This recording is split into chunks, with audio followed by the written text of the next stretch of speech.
Even if you live in a sunny tropical climate, eventually you'll need to drive in rough weather or conditions when your visibility is poor. And if you drive long enough, you'll someday be faced with emergency situations that require quick thinking and action.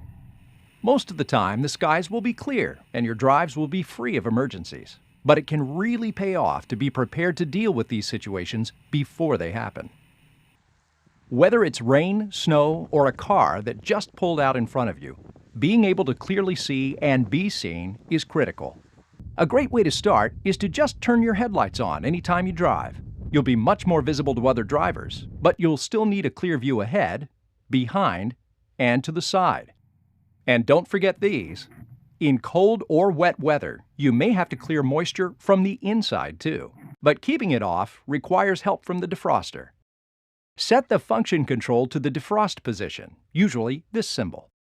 Turn the temperature to the warmest position and put the fan on high.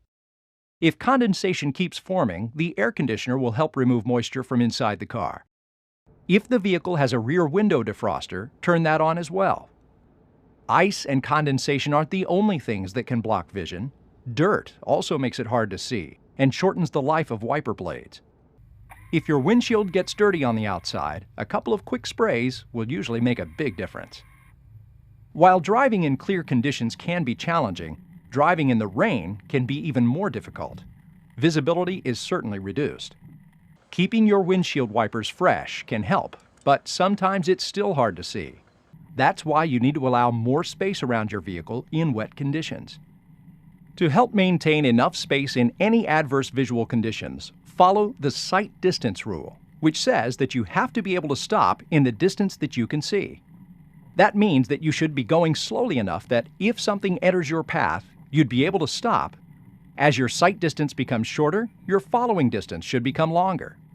This is also a really good time to maintain space to the side by avoiding driving in a pack of cars. That way, if you do run into trouble, braking is not your only option. You could also choose to move into an open space. Having a lot of space is good at any time, but it's especially helpful when visibility is bad. You'll probably be driving a lot during the daytime, but you'll also be driving at night, and there is a big difference. Other vehicles are harder to see. It's harder to assess a safe speed. Add in the glare of oncoming headlights, and night driving is a challenge for any driver.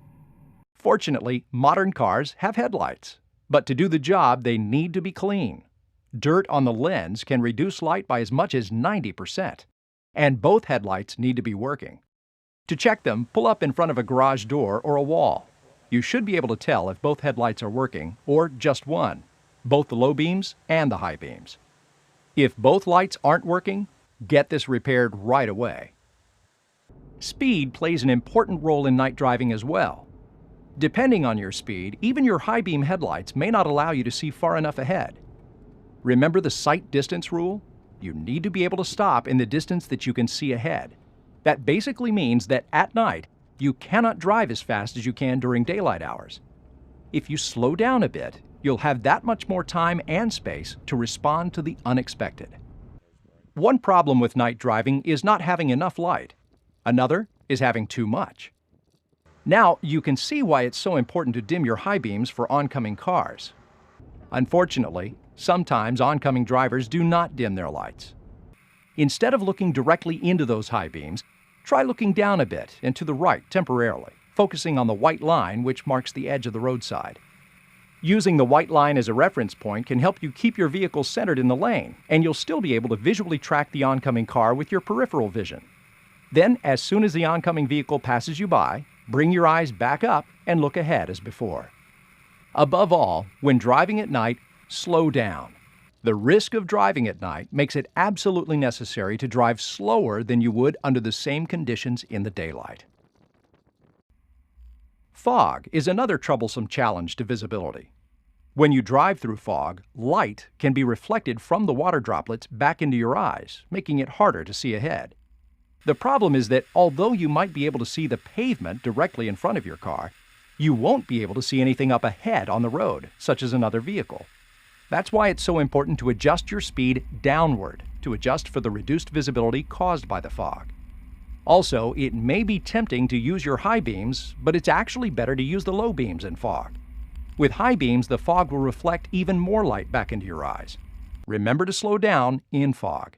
It will give you more time to respond to anything that suddenly appears in your path of travel.